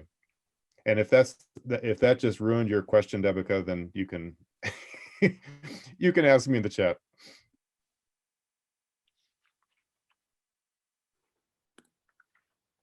That may have been directed to me. I'm not sure. No, sorry, that's directed to Jennifer. Oh, okay. I think your instinct's right, though, Fania, that you should start. And then actually, I didn't hear the whole thing because Albert froze for a good part of the question. So. All right, let's start this over again. So, in fact, I wanted to know from Jennifer. Okay. So you want to know if the issues are getting sort of properly responded to in this moment. Yes. Yeah. Yes. I mean, I think Fania's laid out the terrain in the US. So I'm in Canada, and I think certainly we have similar struggles, although and they're shared sort of around the world, particularly in the moment around Black Lives Matter. I think we've seen that be really a global challenge that, you know, none of our contexts in terms of colonialism, in terms of racism, are likely unaffected by this and by the movement. But I think in the US, one of the dangers I think we're seeing at the moment is, as Fania charts, there is this hopeful moment of energy and attention to systemic issues and not just to individual harms. And then there is, maybe because of the urgency and because of the pressing nature of it, a real risk, I think, that we will pull off the shelves solutions and institutions and models from the past or from other contexts without seeing that the promise of this moment in terms of the issues really getting proper justice, that this moment actually calls for a chance to not only revision but remodel justice in our doing of the response. And so my worry, I think, and I think this goes to the second worry that Fania articulated, I think it was the second, which is that there is then a grappling around very quickly for models based on good intentions of the vision of wanting something different, and then not having the time and the deliberate space to be able to say,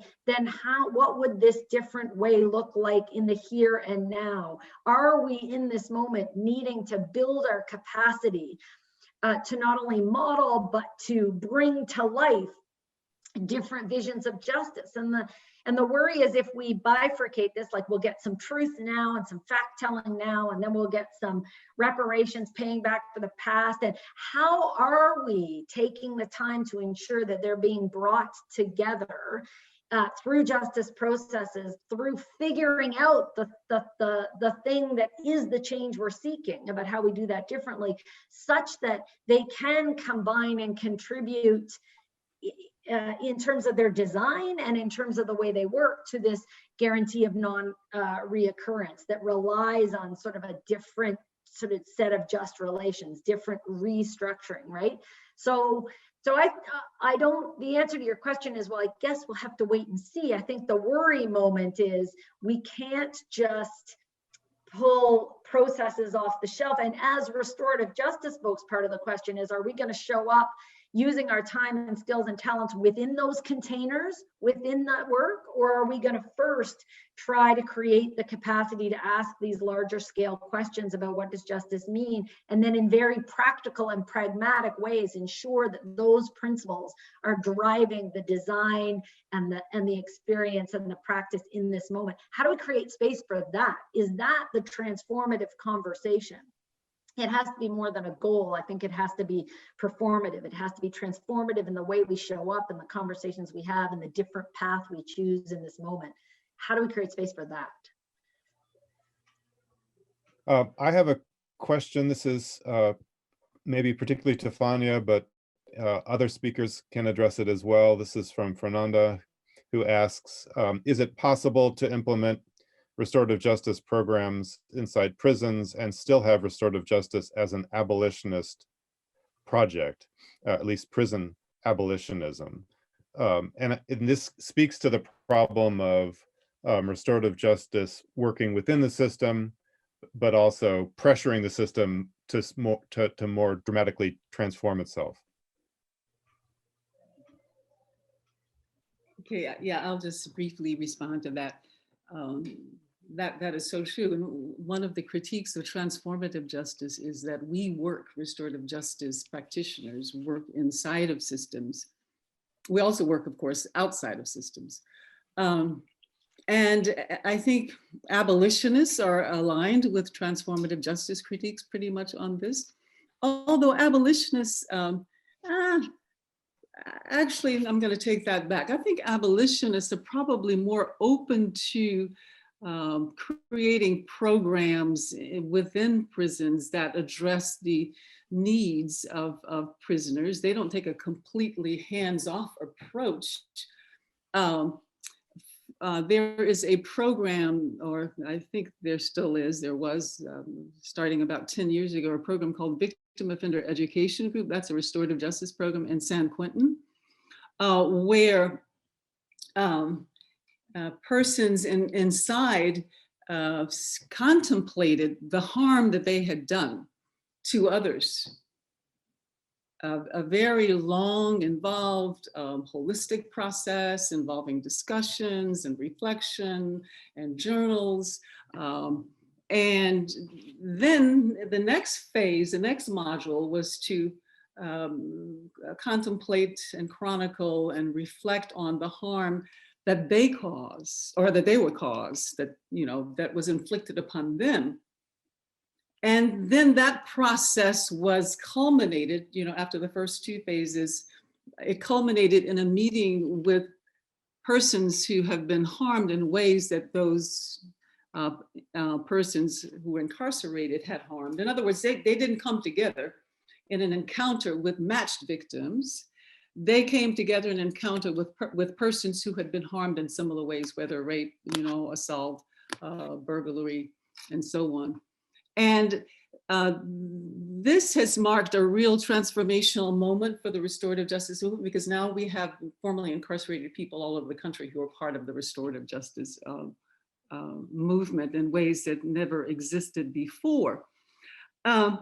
So I think that abolitionists would say that we've got to abolish these systems, but they would not necessarily be completely opposed to reforms. Just like with defund the police, abolitionists would say that police systems need to be abolished, but they would not be against body cameras. They would not be against banning chokeholds. They would not be against diversity trainings. Of course, there might be some radical abolitionists who would take an absolutist stand on that. I've got a nice follow-up question from Bruna, who's wondering how to communicate a kind of transformative ethos to restorative justice practitioners who are embedded within the criminal justice system and who, you know, who believe in it, but they also, you know, have to answer to ministries of justice and agencies who are paying their salaries. How can they point to structural and racial inequalities within a system that they're dependent upon?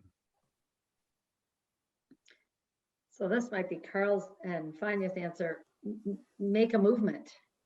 So one of the disruptive ways in which we have found, and so maybe this disrupts Karl's, like, I think he's right, but his description about the different theories they think they're subscribing to in terms of whether relationships are the change agent or structure change is. But I do think what relational theory insists that we do is understand that structure and culture is built relationally. It too is relational, right? And so there's an ecosystem here. And one of the ways to disrupt the sort of siloing of this work inside or outside the system, I think, has to do with how we intentionally link up those working inside the system with those working outside the system. So an example from Nova Scotia is an insistence that we have a shared governance table for our Nova Scotia Restorative Justice program, which is a fairly traditional justice program that takes referrals from within the restorative justice movement, and in fact has this real risk of co-opting communities because they get referred out to community organizations, but who then provide this service in connection with the criminal justice system. And we've had ebbs and flows of success in this, but one of the reasons to have built this commitment, overt commitment in the memorandum of understanding of the program itself, that brings together stakeholders from the system with those from community, with others from outside, is that the shared governance model both requires and protects those inside the system trying to make change. And so there is value in those strategic relationships where we are not, and this is one of the risks of the people outside not, you know, dismissing the people who are doing this work inside, is actually you lose a catalyst for change inside, but you can't be negotiating with them as insiders. You need to be negotiating with them and supporting them as members of a movement, of a larger movement. And I think we need to be much more overt about building that, you know, informal sense of sort of Team RJs, people thinking differently about justice, whether they do that inside or outside the system, requires real attention to shared governance. And maybe that addresses Chris's question about needing to move this outside the bubble, right? It's got to be part of the conversations of people across those circles. And as I turn it over to the other two to close us out today, I would say to Marie's question about it is hard. I love this question about relational is hard to pitch, to sell, to get away with, because, and maybe this is a bit cheeky, but my response is we have to stop trying to sell people things they want to buy. We know the things they want to buy are not working, and they're familiar and they're comfortable. And so what I do think is we need to pay a lot of attention about why they're uncomfortable with it, right? Of course, a system that values individualism and punitive responses and tells a story about the world that values those who are privileged and enforces and reinforces existing orders doesn't like fuzzy, disruptive, relational notions of justice. That's the point. I don't dismiss that it's a very important practical question, because we don't bring the conversation to that point. If we don't reveal the emperor has no clothes, like that's what you don't like about it. It's not that your standards of justice are the standards and we're failing. This is that transitional justice moment. It's that we are exactly pushing back on those assumptions that that's what justice requires. We got to figure out a way to have that be always part of the conversation, not just when the programs are being formed, but at all those moments where we have those rejections. Karl or Fania, any closing remarks? Karl, I want you to talk a little bit more about your work, especially the FAMPU talk. I know we're in the closing moments, but I think that would be helpful. And then I'll just say a few words on the last question. Sure. Well, I think just two things here quickly. One, two, what do we say to folks in the system working day in and day out? You know, that's part of the problem with, I think, restorative justice lost its societal impact when it began to focus on programs. And because especially nonprofits who are begging for referrals from the criminal legal system and trying to find enough funding to stay afloat, that will take 100% of your energy and you'll have no time for anything more. I've come to, when I get requests, and we do at the Zare Institute for Restorative Justice, to help us set up an RJ program, I step back and say, is that really what you want? Or do you want a movement? And so who else is doing this work in different sectors in your city or in your town, and go find them, interview them, talk with them, see if you can't collaborate, and see if you can't think about impacting sectors across your town or your city. So in Harrisonburg here, we set up a coalition. It has had its ups and downs for sure, but the original idea was that this involved the police, the universities, the K through 12 school systems, as well as some local mediation centers. The idea was, can we think about Harrisonburg becoming a more restorative city? Now, this is a small city and we can work on that more effectively at times, or less effectively. It depends on wherever your bias is on that. On regards to Femble Talk, I would just want to say this. I think I was getting to it at the end, but didn't probably say it well. Because of the failed state and the crumbling, the really imploding of the sort of formal structures of government in Sierra Leone during their civil war, it left this tremendous gap for sure. But it was also a positive gap, as Fania has been saying, to reimagine what justice and healing could look like after a horrific civil war. And what they did is they resurrected an indigenous process. But before they did that, they consulted across the country for 1 year. And when I say they, these are Sierra Leoneans giving lead to this. And they wanted to make sure that the communities across the country would adopt and own this process. And it has stayed that way. So since 2008, they have touched probably 80 to 90,000 different people who've been part of their processes. They have spent about $1 million. If anyone knows the budget of the special court that was set up by The Hague in Freetown, that cost about $300 million, and that's probably the conservative. Some say 500, and some say even up to $800 million. So, and they tried 9 folks. And so we have to begin to think about, what does justice mean? When we think about the most affected parties, which we want to center in restorative justice, then we need to think about this in transitional justice. We need to think about the civilian populations, unarmed, ununiformed folks who have been the most affected by the violence, and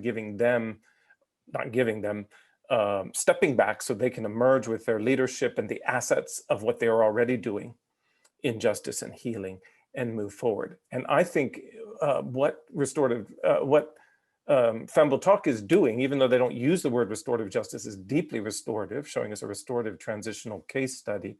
And I think it's holding a critical mass that is probably the best hope for Sierra Leone not returning to civil war. Fania? Yes, am I unmuted? Hold on, okay, good. Thank you. So on that question by Brunilda, I want to add to what has been said already by Karl and Jennifer, that participation of community is absolutely critical.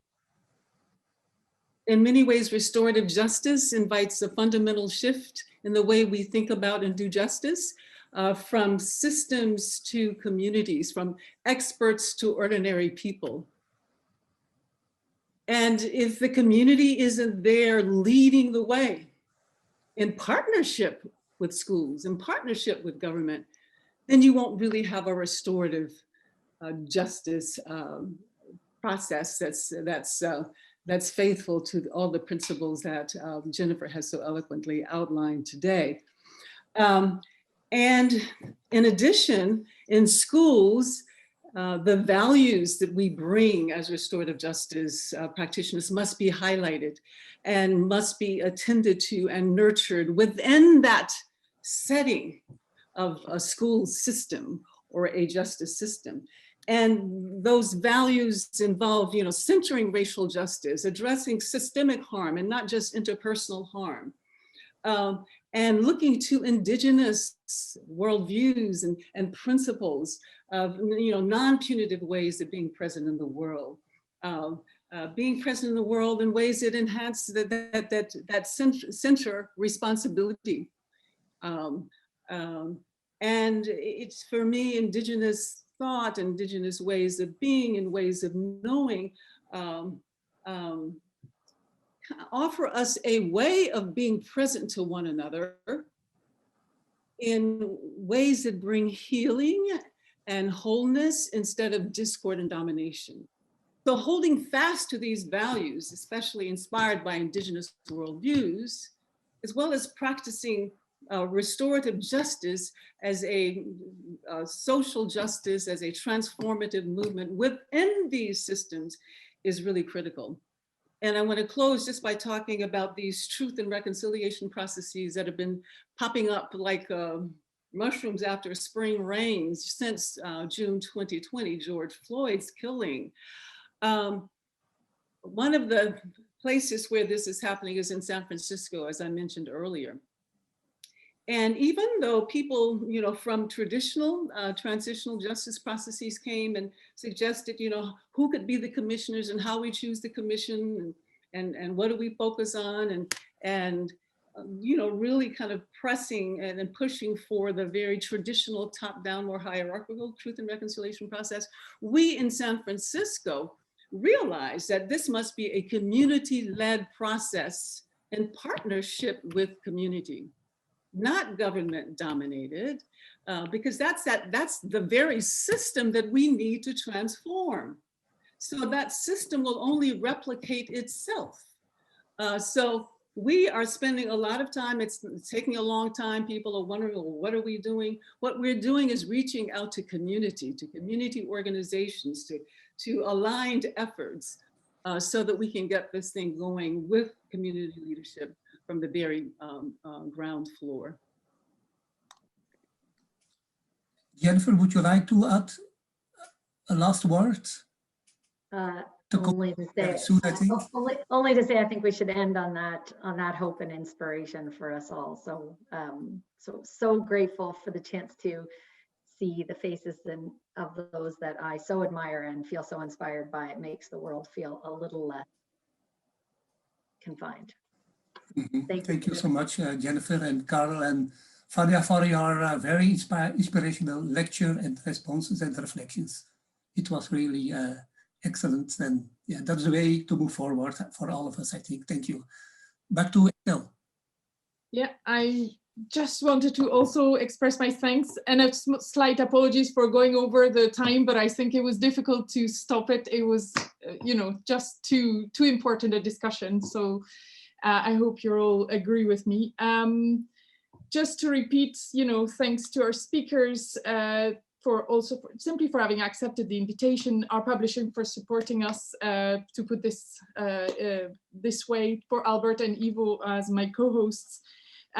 Just to repeat that the recording will be available. So I know a few people didn't manage to join in the end, although they had registered. So you will be on the net and we will be able to listen to your conversation, and that Jennifer's lecture will be published in our upcoming volume.